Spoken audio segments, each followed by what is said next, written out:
Well, hey, everyone, and welcome into our Blitzball Battle 4 post-game show. Just wrapped up Game 7.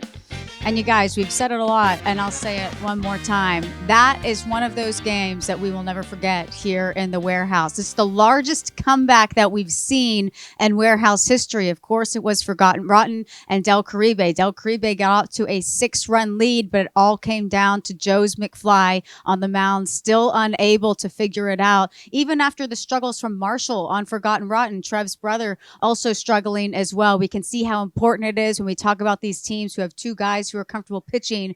That is exactly why. But Forgotten Rotten wins it in extras thanks to Trev. A swing off double. 8-7 was the final score. Like I said, an absolutely wild one down there. The energy was very intense. Let's get you up to the guys who called the game. Of course, that is Chris Rose and Peter Moylan. Back inside the Warehouse, Jersey City, New Jersey. It is the DraftKings post-game show. A wild one.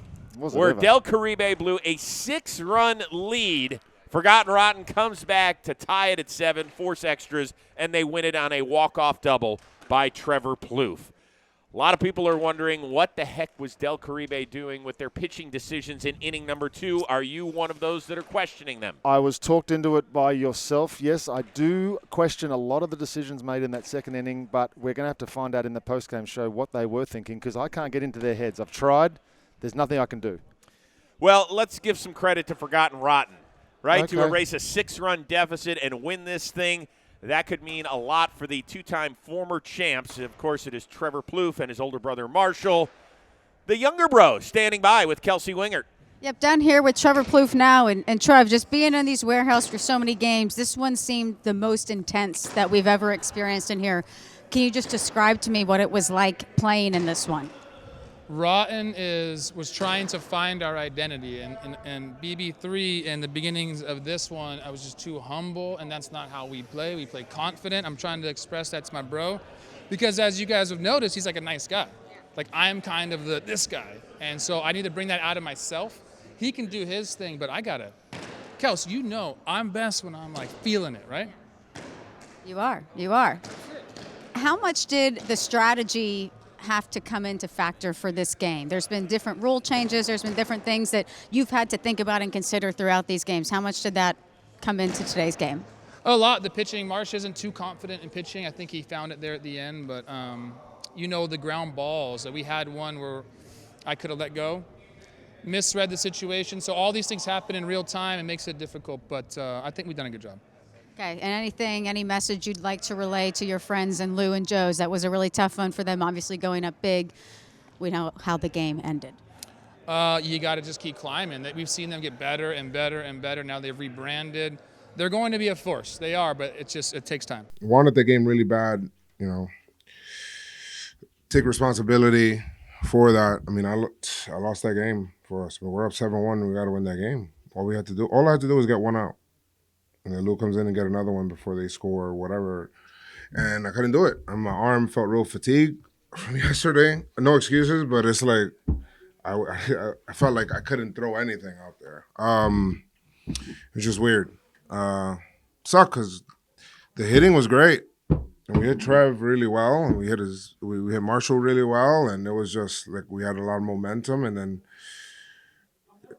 things just fell apart. Yeah, I mean, it was an interesting game. I mean, I obviously don't want to pitch like that, and it made it interesting, I guess, but not really to me. But, it was great to come back. We had a little strategy for the overtime, so I think that worked out for us great. I knew that we had to select first, right?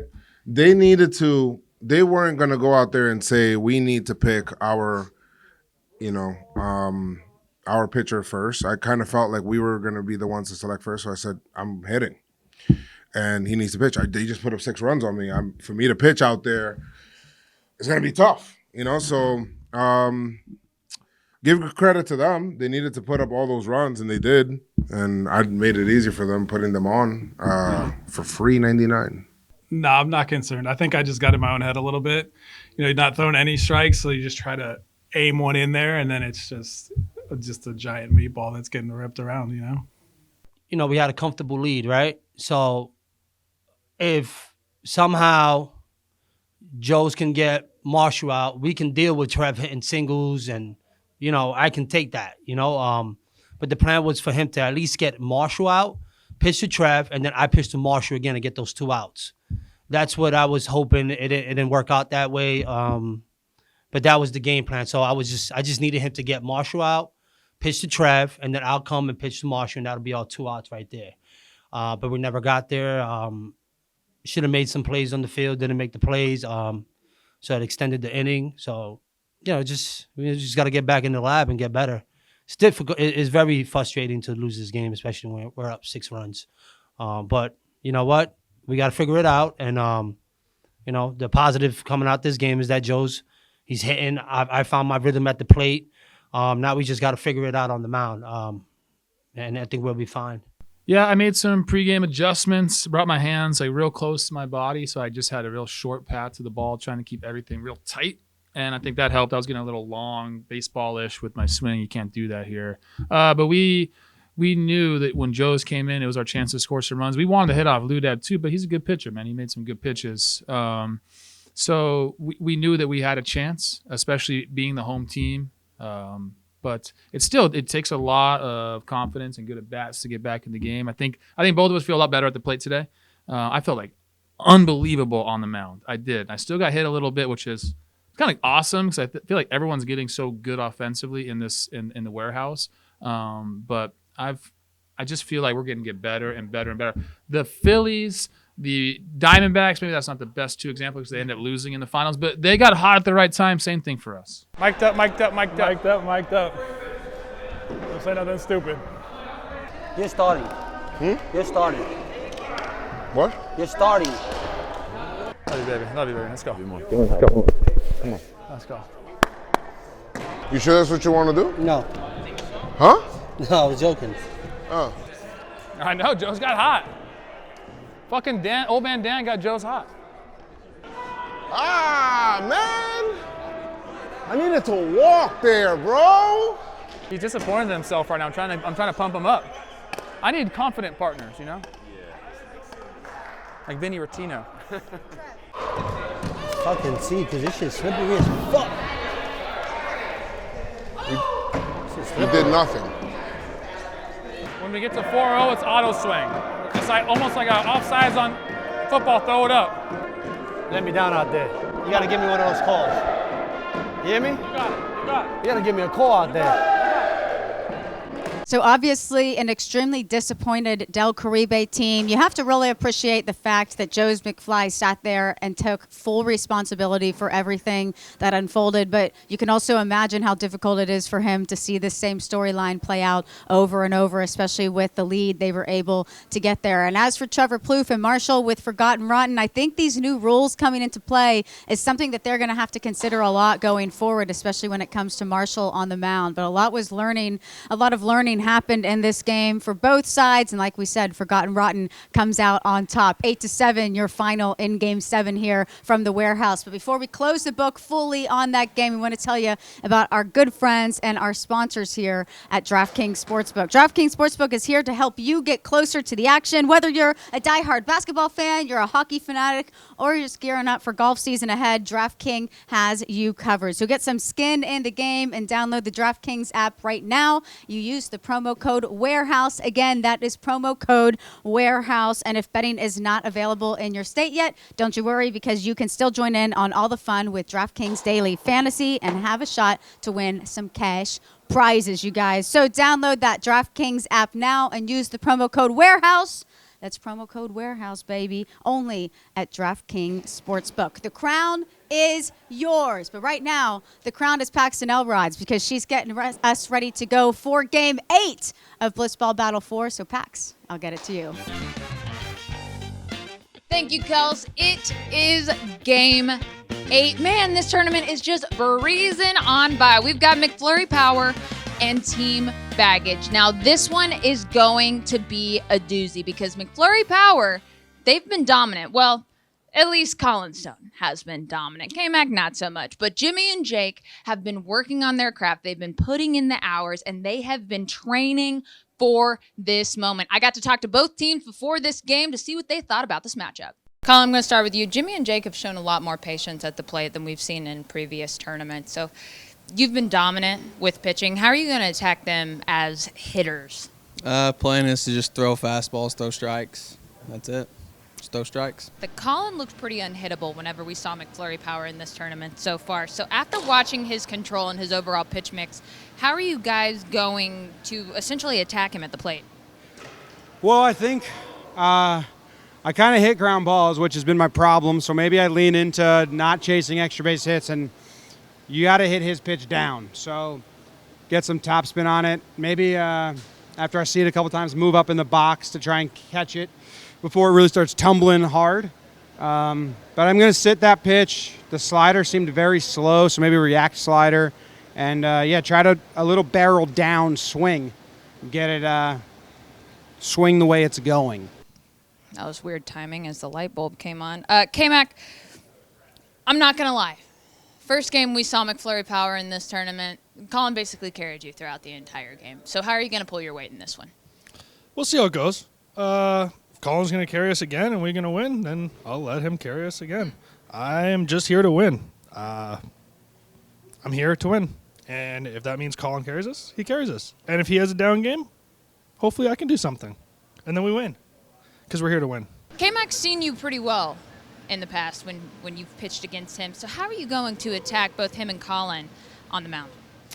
A lot inside. I guess with the righties, K-Mac will be interesting. Jimbo loves pitching to lefties. He likes letting that ball run. We'll see if that becomes part of the strategy. The longer a tournament goes, the more comfy K-Mac gets. So just got to attack him early. Bring the velo. They're not ready.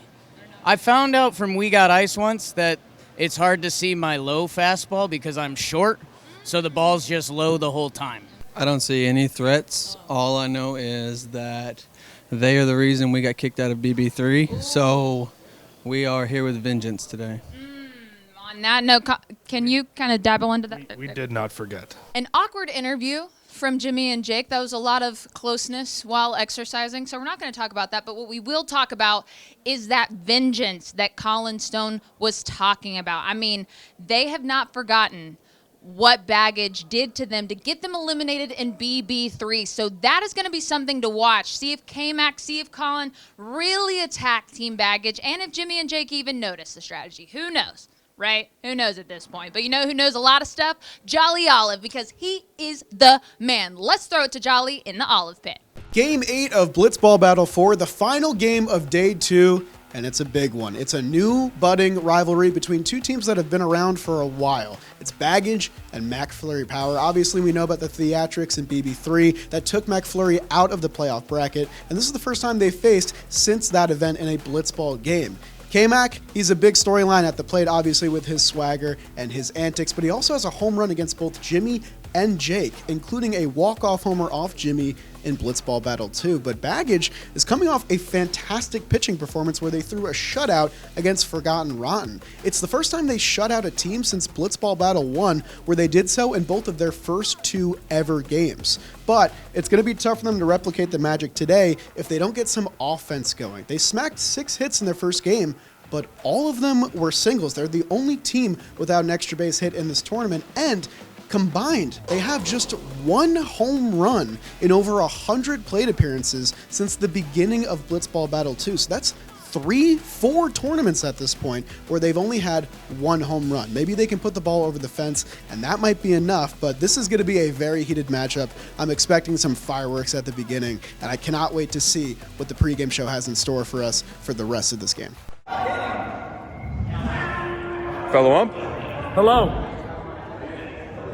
We got ice. Cheating. All right, super excited for our final regular season matchup of the year. A pair of 1-0 teams going at it, but it is way more spicy than just that. You remember what happened in Blitzball Battle 3? We've heard these teams talk ad nauseum about it. How big a deal is it? Huge, massive. It's all that I feel like K-Mac is looking for any kind of motivation for this game. That's it. That's all he needs.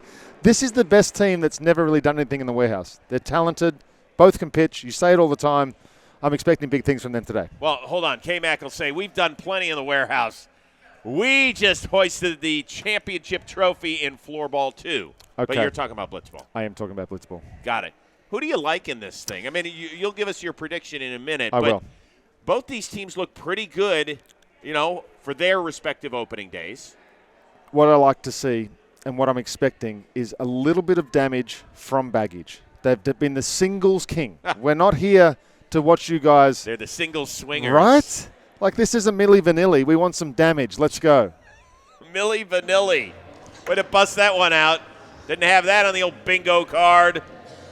Let's send it down to Paxton Elrod. Who do you have today?